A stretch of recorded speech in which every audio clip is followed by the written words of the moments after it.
Hey budget gardeners, Vita Loca here. It is February here in New Hampshire. I garden in zone 5B. Join me today as I show you how I winter sow.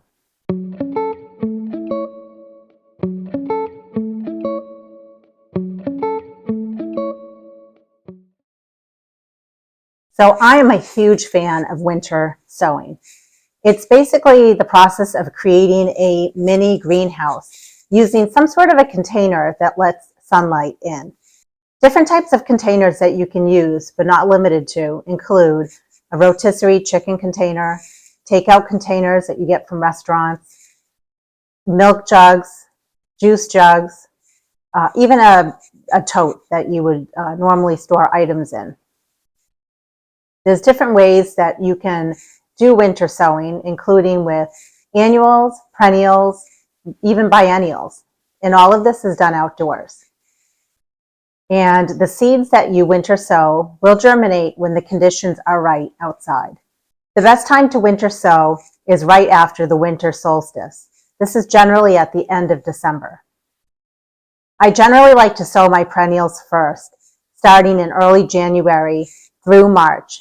Those are plants that typically need some sort of a cold stratification period. Then March and through April is when I sow my annuals and my vegetable plants. There are many reasons to want to winter sow. For me personally, I find it fun. I think it's exciting opening up the milk jugs and seeing what's sprouted. It's a cheap way to sow some perennial seeds without needing anything like grow lights, and it produces nice, strong, healthy plants. So now I'm going to share with you the steps involved with winter sowing. I personally like to use milk jugs. I have tried other types of containers, but my personal favorite is the milk jug. And the first thing you'll notice is I've removed the cap from the top of the milk jug. That's very important. When you do that, that's what allows rainwater as well as snow to come in and water the plants in the jug.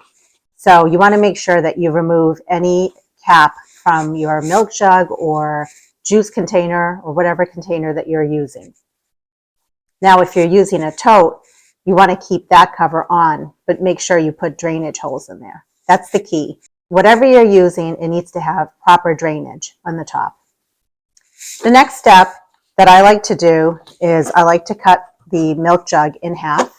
So I'm going to show you how I do that. And here are my snips that I'm using, my tin snips.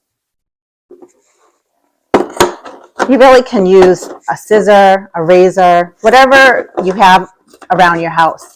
I actually didn't buy these. I received them from my daughter who had used them for a project. And so I fell in love with them and now they're mine. And I just think they cut so nicely.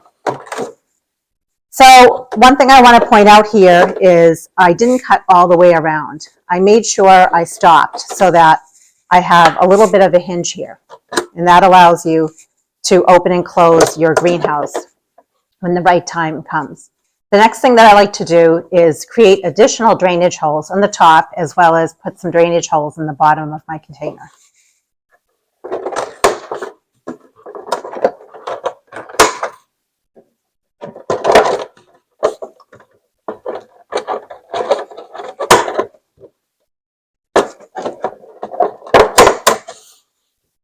So that's the top. Now I'm going to do the bottom.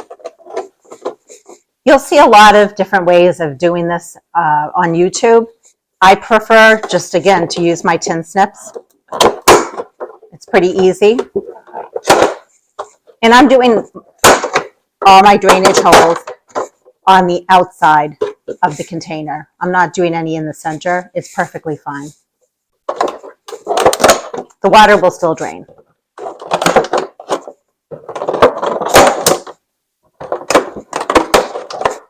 Okay, now that my drainage holes have been put in on the top as well as the bottom, the next thing to do is fill this up with potting mix. You don't want to use the seed starting mix because seed starting mix will dry out very easily. So it's important to use potting mix. And you also don't want to use garden soil. It will be too heavy and the roots will not develop as nicely for your plants that you put in here. So I like to use Pro Mix as my potting mix, but you can use whatever you prefer. And I like to pre-moisten mine. You don't have to pre-moisten it. You can water it all afterwards, but I do like to pre-moisten my soil first. The important thing here is you want to be able to put at least 4 inches of potting mix in your container. That's important for the root development.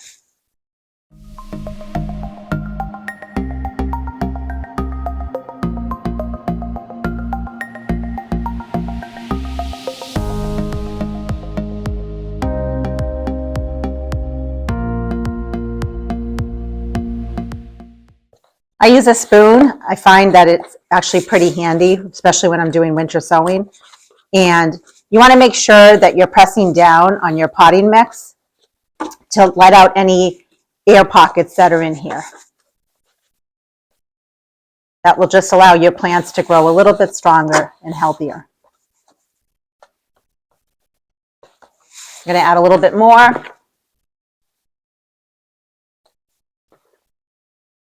Doesn't have to be 4 inches exact, just approximate.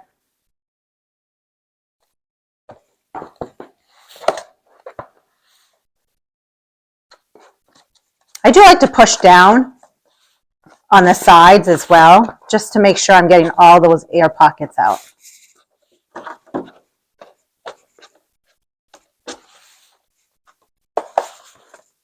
I found last year I didn't push down on the sides as much, and when I planted the seeds were sprouting down at the bottom here. So it's just a good idea as you're pushing down to push on the sides as well of your container. Okay, so the next step is now to put your seeds in. And the seeds that I'm going to put in my container are the English lawn daisy. And before I do that, I do want to show you, I created a small label with the name of the plant on there. I'm going to put that on the inside. I like to put it on the inside of the container as well as on the outside of the container. Just in case, for whatever reason, the label on the outside comes off or gets washed away, then you'll also know what you're growing by having a label on the inside of your container. These seeds are very small, and almost always the perennial seeds should just be sown on the top of your potting mix. But make sure you always read the label on your package of seeds, and if it's not on the package of seeds, look it up on the internet, and it will tell you how deep you should be planting your seeds. Now, I'm sprinkling a lot, the whole packet basically, a lot of seeds in here. It will be full of plants come springtime. I'm okay with that because I plan to prick out each perennial and pot them up into 6-packs and then eventually into 3-inch pots. Even though that sounds like a lot of work, I intend to use these in all these perennials either in my flower beds, I'm going to give them as presents to my family and friends, and also I plan to sell some. So I do want to have as many plants as I can possibly have. So if you only need a few plants, then definitely you can just plant a small amount in your container. I planted the same plant last year and I ended up with a ton of plants out of it, and they even started blossoming, which was really nice. Okay, now that the seeds are in there, what I'm going to do next is I'm just going to push down to give good soil contact between the seeds and the potting mix.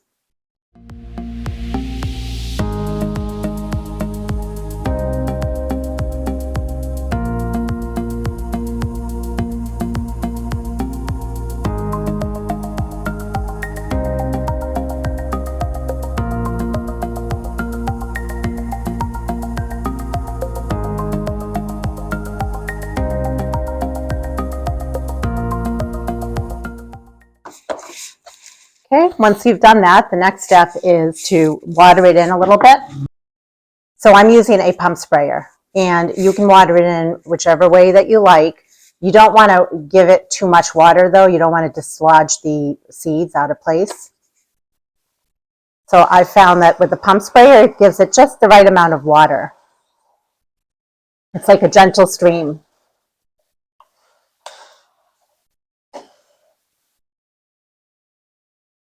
We still have freezing nights here. So what will happen is the soil will freeze and thaw over the next few months. And when the time is right, these seeds will germinate when they're ready. The next step is to close the container. And I like to use white duct tape. I've had the most success with this. And the first year I winter sowed, I used silver duct tape. And when I wrote on the duct tape, I really couldn't read it as well. So I do prefer white. It just shows up better when I write with my marker. You just want to put that on, press it down. I don't use the duct tape all the way around the container. I feel like that's a waste. And even if a little bit of water comes in or snow, it's perfectly fine. The container will still be nice and pretty airtight. And on those warm days, you'll see condensation building up, which is a nice indicator that it's pretty much acting like a little mini greenhouse.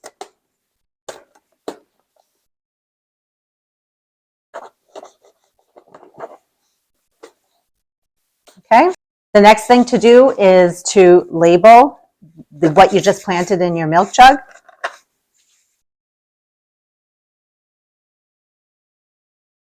I also like to put the date on here, just so I know when I planted the seeds in this container.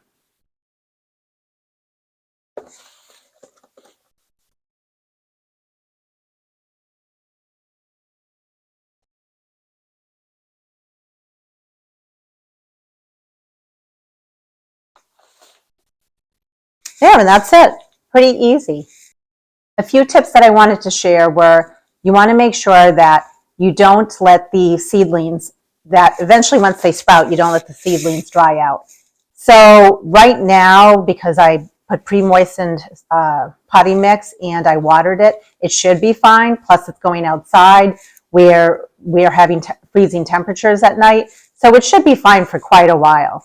But come springtime, once the snow is melted here in New Hampshire and it starts warming up outside, if we're not getting enough rain, I want to make sure that I'm watering my milk jugs. The rain will help, but if rain hasn't come for a number of days, I definitely want to be checking on my milk jugs. One thing I usually do is I just pick it up and I can tell if it seems pretty light, that means it needs water. Another tip is to make sure that you cover any cold or tender plants. That would be especially annuals like marigold or zinnia, plants that can't handle a freezing temperature. So you want to make sure that you either bring the containers in, or what's easier is just to cover them with a blanket. Monitor the weather, and when you see some cold temperature coming, because that does happen, we sometimes have cold snaps, you want to protect those tender plants. So make sure that you cover those jugs that have the tender plants in them. And then my final tip is on hot days, you want to make sure that you're opening the milk jugs once the plants have sprouted, because it will get really hot in these containers. Again, it is like a little greenhouse. So on a hot, sunny day, it's going to scorch those plants if you don't give them a little bit of ventilation. So you might have to, every so often, open them up during the day and close them back up at night when the temperatures get too cool. So just keep that in mind. One thing I also wanted to point out was I do like to reuse my milk jugs. Here's an example of a milk jug that I used last year, and I think I ended up with 3 or 4 trash bags full of milk jugs. So make sure that if you want to save money and you don't want to have to go through this whole entire process of making all the drainage holes on top, cutting the milk jug in half, because it is a tedious process. Make sure you save your milk jugs at the end of the season. I just rinsed them out. I didn't do anything special with them, and that's perfectly fine for me. It still has all the drainage holes in it on the top and the bottom. And all I need to do is put the potting mix in here, as well as plant my seeds, label, and shut and close it. So I highly recommend that you keep your milk jugs or whatever containers you're using and store them until you're ready to use them again. And that's it. Pretty simple. Give it a try. I think you'll enjoy it. So I wanted to bring you outside to show you some of the jugs that I have winter sown so far. And you'll notice that I still have plenty of snow outside, but it's okay. It's a perfect time of year to be winter sowing. So I want to show you the jugs that I've winter sown, but before I do that, it's important to mention that when you put your containers outside for winter sowing, you want to make sure that you don't put them under the eaves. You don't want too much water to drip into them, and you also want to make sure they're getting enough water, because if they're way under some sort of eaves or something like that, they're not going to get any moisture in them. So right up above where I'm standing is where the eaves of my house are.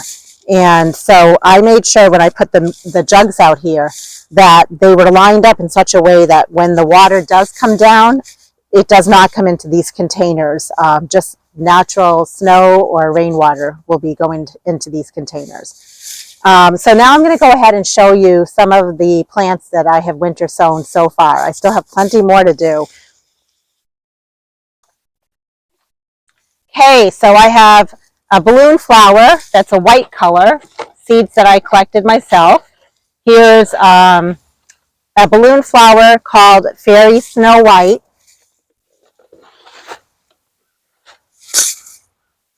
This is an agastache called Raspberry Daiquiri.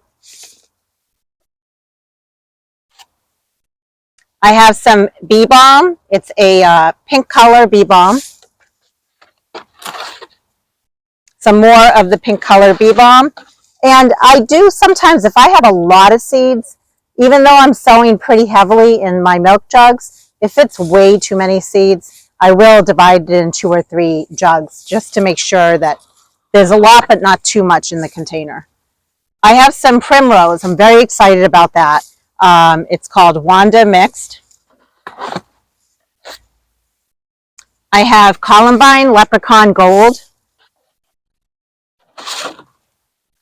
Here is some echinacea. It's a mix of purple and white. This is a false indigo, a purple color. And I did have a few seeds that I collected of red bud tree. And so I put them both in the same container because I just want to, I just wanted to see if the red bud tree seeds would germinate. I think it was only 3 or 4 seeds. So I do have them. I have a division marker in here to show which side is the false indigo, which side is the red bud tree. Here I have coneflower, green twister. I have some malva, it's Zabrina. And this is an obedient plant, white color. I also want to mention almost all of these seeds are seeds that I collected from friends' gardens and from my own garden, from various different places. Here's another white obedient plant. This is a purple obedient plant. Another purple obedient plant.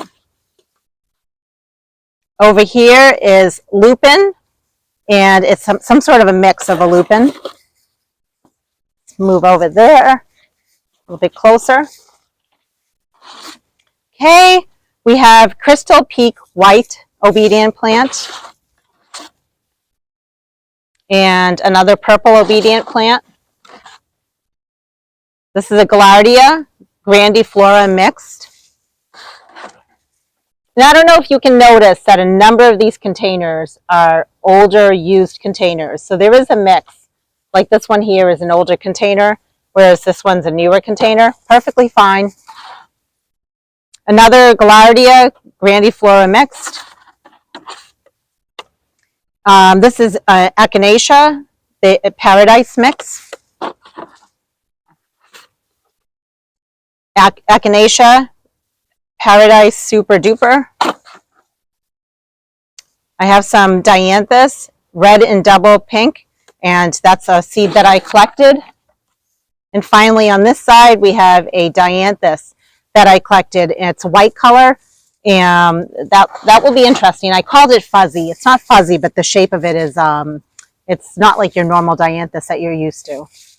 Okay, so this is on one side, where, I'm going to show you the other side where I have other winter sown jugs. So I'll meet you over there.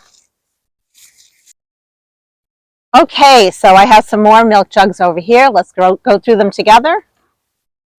I have a scabiosa, and that's a blue color scabiosa. Some globe thistle that I collected from my own yard here. Ox-eye daisy. Another ox-eye daisy. We have some coreopsis, a yellow color. Echinacea. Oh, I'm excited about this one. This is Pow Wow Wild Berry. And those are seeds that I collected from last year, so we'll see how true they are to the mother plant. Another ox-eye Shasta daisy. I have a scabiosa or pincushion. It's purple color. Here is some more false indigo that I also collected from my yard, which is also known as baptisia. It's very, very pretty. It's like a purple color in the spring. Here's some more yellow coreopsis. Some more daisy, the Shasta daisy. The ox-eye. See, what else do we have? So you'll see a number of repeats here, totally fine. That just means lots of plants. White columbine. Some more baptisia. Some more baptisia. This is a globe thistle over here. This over here is a silver leaf yellow yarrow that I collected from my yard. This is Heliopsis, or false sunflower. I used to have a lot of that, and for whatever reason, I've lost quite a bit of it. I have a small patch, but I definitely want more, so I collected the seeds of that last year. This is mellow yellow coneflower. Over here is more baptisia. This is a Heliopsis. And last but not least, we have double-decker pink echinacea. So I'm excited to show you the progress on all of these jugs. Plus, like I said, I have a lot more to sow. And we'll see how they come out in the spring. Please be sure to subscribe and follow along so I can show you a big reveal of all the plants that I winter sowed this year. Finally, make it a great day with gardening.